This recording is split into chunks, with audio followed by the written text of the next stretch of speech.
오순절이 되어서 그들은 모두 한 곳에 모여 있었다. 그때에 갑자기 하늘에서 세찬 바람이 부는 듯한 소리가 나더니 그들이 앉아있는 온 집안을 가득 채웠다.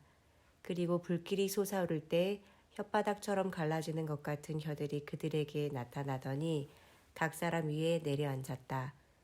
그들은 모두 성령으로 충만하게 되어서 성령이 시키시는 대로 각각 방언으로 말하기 시작하였다.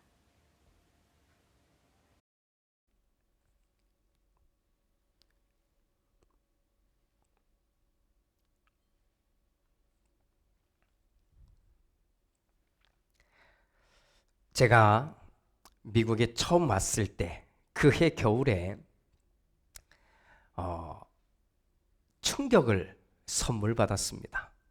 성탄절에 관련된 이야기입니다. 제가 목회자니까 당연히 또 한국에서 나고 자란 사람들은 당연히 성탄절이면 교회를 가는 날이라고 생각을 합니다. 그런데 미국에 온 거잖아요. 기독교 국가를 표방하고 있고 정말 다 모든 사람들이 거의 모든 사람들이 나는 크리스찬이야 이렇게 말하는 나라에 왔으니 저는 당연히 성탄절에 교회를 가고 예배를 드릴 거라 생각했습니다. 그런데 그 해 겨울 첫 번째 해 겨울에 성탄절인데 교회를 가느냐 아니면 마느냐의 문제가 일어난 겁니다. 물론 상황 때문에 일어난 거지요. 그런데 알고 보니까 미국 교회의 상당수 많은 교회들이 성탄절에 예배를 드리지 않는다는 겁니다. 어떻게 이런 일이 있냐는 거예요. 물론 미국 교회 가운데는 이전에 그냥 그렇게 예배를 드리는 교회들도 있다고 합니다. 평일날 드리거나 그 전주일에. 하여튼 그렇게 하더라도 저는 이게 상당히 충격이었거든요. 그때쯤 나와 있는 기사 하나를 제가 소개합니다. 이 기사는 이렇게 미국 교회, 큰 교회 이야기입니다. 물론 제가 이렇게 말하는 데 있어서는 성탄절이면 무조건 교회에 가서 예배를 드려야 합니다라는 것을 주장하려는 것은 아닙니다. 그러니까 그런 쪽으로는 그렇게 이해하지 않도록 해주시면 좋을 것 같습니다. 현재 출석 교인만 10,000명이 넘는 한 교회의 성탄절과 관련된 이야기입니다. 기사 내용이 이겁니다. 우리 교회는 예정된 정기적인 예배를 드리기 위해서는 최소한 500명이 넘는 자원봉사자들이 필요합니다. 그런데 성탄절에는 대부분의 교인들이 외부로 나가기 때문에 이런 봉사자들을 찾는데 어려움이 많습니다. 그래서 성탄절에 예배를 드릴 수가 없습니다. 라고 말입니다. 사실 미국 문화를 이해하면 어느 정도 이것이 왜 그런가라고 하는 것을 이해해 볼 수 있습니다. 하지만 저는 오늘 여러분들과 조금은 다른 면을 함께 보자고 하는 겁니다. 매 주일마다 교인들이 예배를 드리는데 자원봉사자만 500명이 넘게 필요하다? 더욱이 그만큼의 자원봉사자가 없으니 예배를 드리지 못한다? 우리가 교회를 가는 목적이 무엇인가요? 당연히 예배를 드리러 가는 것이잖아요. 그렇죠? 그런데 자원봉사자들, 섬기는 사람들이 없이는 예배를 드릴 수 없다고 하니. 그래서 예배를 아예 없애버리거나 아니면 많은 예배들 중에 축소해서 한두 번 예배를 드린다? 그렇다면 우리는 이것을 예배로 볼 수 있을까요? 아니면 공연일까요? 저는 이런 생각이 제 머리를 떠나지 않습니다. 어떤 교회들은 주일 식사를 이렇게 섬기기 위해서 요리사와 그리고 식당에서 봉사할 수 있는 사람들을 외부에서 그렇게 고용하기도 한답니다. 또 어떤 교회들은 교회를 관리하고 청소하는 일에 아예 청소 업체에 아예 이렇게 계약을 하고 그들에게 맡긴다고도 합니다. 그러면 그렇게 와서 일하는 사람들은 예배를 언제 드릴까요? 그 사람들은 그러면 그때 예배를 안 드려도 괜찮다는 말일까요? 저는 개인적으로 아무리 신앙적으로 도움이 된다고 해도 옛날 이야기를 하는 것을 좀 꺼려하는 편입니다. 왜냐하면 시대와 상황이 지금과 너무 맞지 않은 이야기들이 많기 때문에 그렇습니다. 하지만 이 이야기는 제가 가끔 한 번씩 사용하는데 오늘 이 말씀을 이해하는데 좀 더 도움이 될 것 같아 다시 소개를 합니다. 미국 땅에는 과거 아픔이 많았습니다. 그 대표적인 것이 지금도 여전히 있을 수 있는데 그 대표적인 것이 인종의 갈등입니다. 백인 우월주의라든가 아니면 흑인들을 멸시하는 그런 역사의 아픔들이지요. 당연히 미국의 옛날 역사로 좀 되돌아가 봐야 합니다. 우리가 살고 있는 여기 조지아, 여기에 도시 가운데 하나가 사바나가 있는데 이 사바나라고 하는 도시는 한국으로도 잘 알려져 있지만 그 옛날 이야기로 가보면 여기에 노예로 끌려왔던 흑인들을 사고 파는 곳으로 아주 유명한 도시가 이 사바나라고 하는 도시입니다. 흑인 사냥꾼들이 아프리카에 가서 막 그냥 소위 말하는 짐승을 잡아오듯 흑인들을 막 잡습니다. 끌고 옵니다. 커다란 배에 이 흑인들을 태워서 적게는 한 달, 많게는 3개월 정도 정말 가득가득 싣고 이곳 미국 땅으로 데리고 오는 겁니다. 이때 흑인들이 머물러 있는 곳은 다른 곳이 아니라 갑판 밑에 주로 말이라든지 돼지라든지 이런 짐승들을 모아놓는 그곳에 이 흑인들을 가득가득 실어서 나르고 있는 겁니다. 그렇게 출발한 배는 대서양을 쫙 지나오게 되는데 긴 시간이잖아요. 그러니까 여러 번 주일을 만나게 됩니다. 주일 아침이면 갑판 위에 사람들이 하나둘씩 모여들기 시작합니다. 어떤 사람이 성경을 읽기 시작합니다. 또 어떤 사람이 앞에서 선창을 하면 같이 찬송가를 부릅니다. 그렇게 이들은 정말 거룩하게 예배를 드리고 감사와 기쁨으로 식사를 합니다. 식사의 교제를 나누는 거지요. 자, 그때 이 백인들이 갑판 위에서 예배하며 찬양하며 하나님께 기쁨의 감사의 예배를 드리고 있을 바로 그때 갑판 아래에서는 먹을 것이 거의 없는 흑인들이 있는 것이고 화장실도 따로 없이 그냥 짐승들처럼 돼지들처럼 그냥 우글우글거리도록 있는 겁니다. 이것이 그 배의 모습인 거지요. 우리가 정말 그리스도인이 되어 간다는 말은 어떤 것일까요? 우리가 정말 주님 보시기에 좋은 교회가 되어 간다는 말은 어떤 것을 말할까요? 당연히 우리는 완벽한 교회를 말하려고 해서는 안 됩니다. 우리는 그렇게 될 수 없거든요. 하지만 완벽한 교회가 되지 않으니까 포기하고 사는 게 아니라 그럼에도 불구하고 내가 정말 어떻게 해야만 또 어떻게 되어야 하는지에 대한 고민과 그리고 생각 그리고 이 도전만큼은 멈춰서는 안 되는 겁니다. 예수님의 부활을 경험한 사람들이 있습니다. 또 예수님이 하늘로 올라가시는 것을 직접 본 사람들이 있습니다. 그때 그들은 이것을 직접 본 사람들은 예수님의 명령과 또 예수님의 약속을 정확하게 기억하고 있습니다. 사도행전 1장 4절과 5절 말씀은 이렇게 기록하고 있습니다. 너희는 예루살렘을 떠나지 말고 내게서 들은 아버지의 약속을 기다려라. 요한은 물로 세례를 주었으나 너희는 여러 날이 되지 않아서 성령으로 세례를 받을 것이다 라고 말입니다. 이 사람들은 예수님의 이야기를 들었고 예수님이 보여주신 기적을 직접 보았습니다. 그렇기 때문에 이 예루살렘을 떠나지 말라라고 하는 이 예수님의 명령을 거역할 수 없었을 겁니다. 그렇게 이들은 모여서 기도하기를 시작합니다. 그렇게 아마도 여기에 모여든 사람들은 120명은 좋게 넘었을 것이라고 생각할 수 있습니다. 이들은 한 집에서 사는 것은 아니었습니다. 하지만 매일 모였을 수도 있고 약속을 해서 이날 이렇게 모였을 수도 있고 특별한 날은 더더욱 다 시간을 빼어서 모였을 수도 있습니다. 각자 자기 일들을 하였습니다. 그러다가 오순절을 맞이하게 된 겁니다. 오순절이 다가온 거지요. 오순절은 유대인의 3대 명절 가운데 하나입니다. 유월절, 오순절, 그리고 장막절. 이렇게 세 가지입니다. 처음 유월절은 우리가 잘 알듯이 이스라엘 백성들이 이집트에 포로로 끌려갔을 때 모세가 구해내잖아요.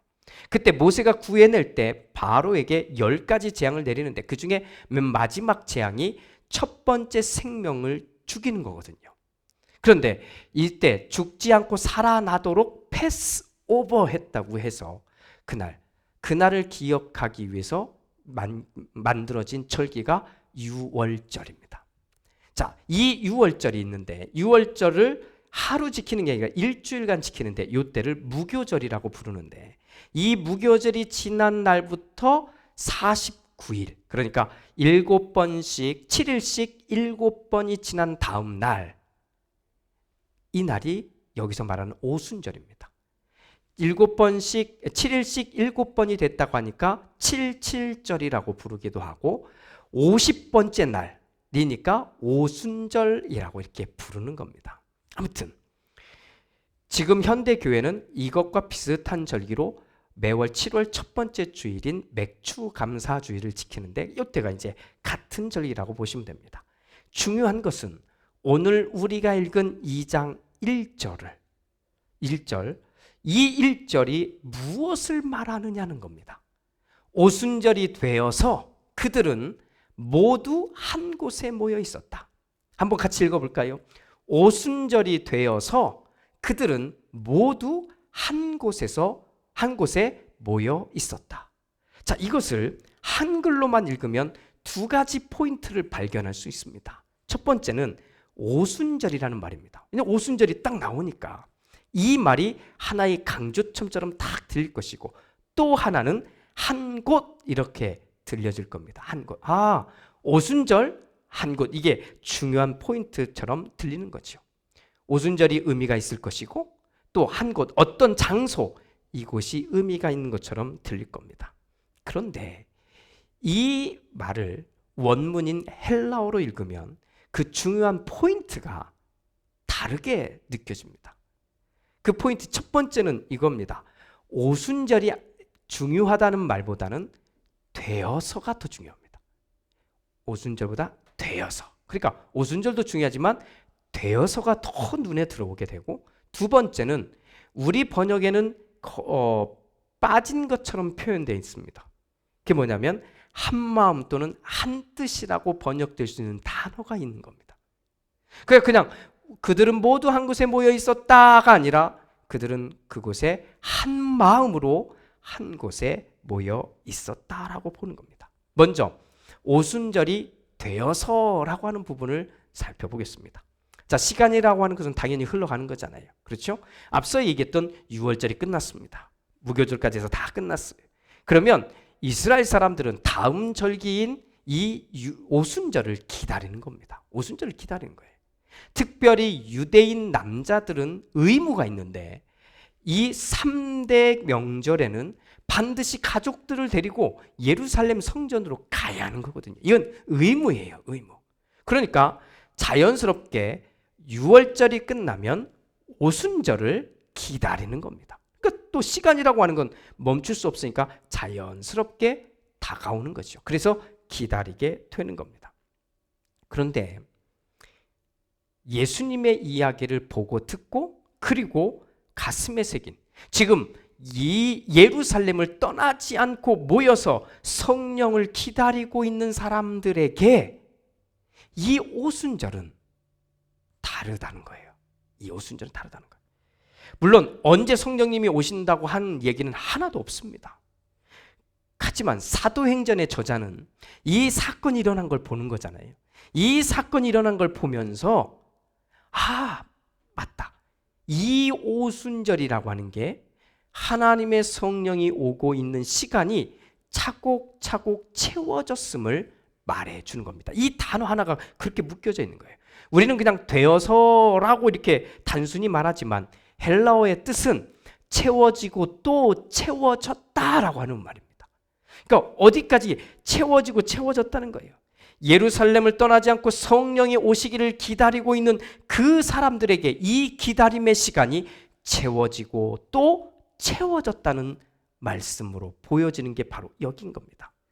자, 이제 이 기다림의 시간이 가득 채워졌으니 이 시간이 딱 되면 뭐예요? 그동안 기다리던 바로 그것이 이 멋진 일이 일어날 것이라고 사도행전의 저자는 그 짤막한 단어 하나 안에 집어넣은 거죠. 그냥 읽으면 아, 오순절이 되었구나 라고 정도만 하면서 끝나버릴 수 있는 이야기이지만 120명이 넘는 사람들이 기다림 속에서 하루하루 기도로 채워갔던 그 사람들, 이 사람들은 이제 멋진 사건을 만날 일이 다가왔다고 느끼게 된다는 겁니다. 또 하나, 우리 번역은 그들은 모두 한 곳에 모여 있었다. 그냥 이렇게 읽으면 어떤 장소 또는 어떤 자리의 의미를 더 말하는 것처럼 보여집니다. 하지만 가장 중요한 사본 가운데 하나에는 아예 이 단어가 그냥 쫙 담겨져 있습니다. 한 마음으로 또는 한 뜻이나 하나의 목적으로라고 하는 겁니다. 이런 단어가 딱 담겨져 있는 거예요. 자, 그러니까 이렇게 말할 수 있는 겁니다. 그들은 한 마음을 가지고 같이 모여 있었다라고 말입니다. 여기에 모이는 사람들은 그러니까 이제 모두 한 마음을 품고 있었다고 말하는 겁니다. 자, 여기 이 집에 모여 있는 사람들, 뭐 여기가 다락방일 수도 있고 하는데 이 집에 모여 있는 사람들의 목적은 단 하나입니다. 예수님께서 주시겠다고, 보내주시겠다고 약속하신 성령님을 기다리는 겁니다. 그런데 그냥 성령님만 받으면 끝나는 게 아니라 그 기다림의 목적, 성령을 받으면 우리가 어떻게 바뀔지에 대한 것도 알면서 기다리는 겁니다. 사도행전 1장 8절 이렇게 말씀합니다. 성령이 너희에게 내리시면 너희는 능력을 받고 예루살렘과 온 유대와 사마리아에서 그리고 마침내 땅 끝에 이르러 내 증인이 될 것이다 라고 말입니다. 부활하신 예수님을 만난 사람들, 그리고 예수님의 승천을 본 사람들, 그리고 예수님의 말씀을 직접 들은 사람들, 이 사람들이 한 자리에 모여서 성령님을 기다리고 있습니다. 그런데 이들의 마음은 각각 다른 생각이 아니라 한 마음이었던 겁니다. 이들은 성령님을 만나기를 소망한 것이고 만난 뒤에 예수의 이야기를 하는 증인이 될 거라는 사실을 정확하게 알고 있었던 겁니다. 다른 이유가 없습니다.